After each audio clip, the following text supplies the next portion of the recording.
Alright guys, so this is the new project truck we got out here. So it's a 1988 Jeep Comanche.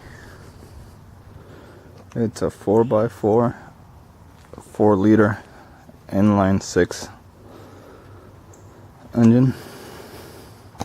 The grill is out right now because the guy I got it from, he started taking it apart, and then he kind of didn't have much time to work on it really, so he just kind of gave up on it and gave it to me. So I just kind of wanted to show you guys. So I'm gonna start doing sort of a restoration series in a way. So just like trying to like bring it back to life. It hasn't ran in a couple of years. So yeah, I mean the body's like perfect though.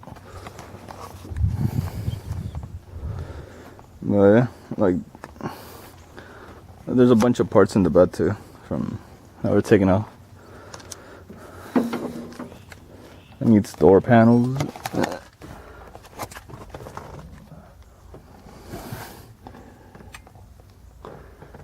Yeah, it's a pretty basic truck, but it's pretty cool.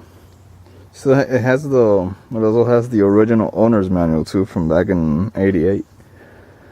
But yeah, as soon as I make the first part, I'll link it in this video, so you guys could go ahead and watch that, and I'll sort of give you a more detailed explanation on there. But yeah, alright, see you guys.